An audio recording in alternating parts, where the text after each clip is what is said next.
એમાં કોઈને પ્રશ્ન નથી બરોબર અને હોય તો અમે આવતા ગુના દારૂ બારૂ આપણે આવતા ગુના જીતી રાખીએ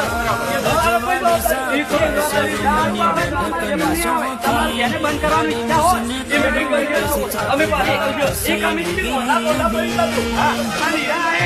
જેને દારૂ બંધ કરાવી હોય તમે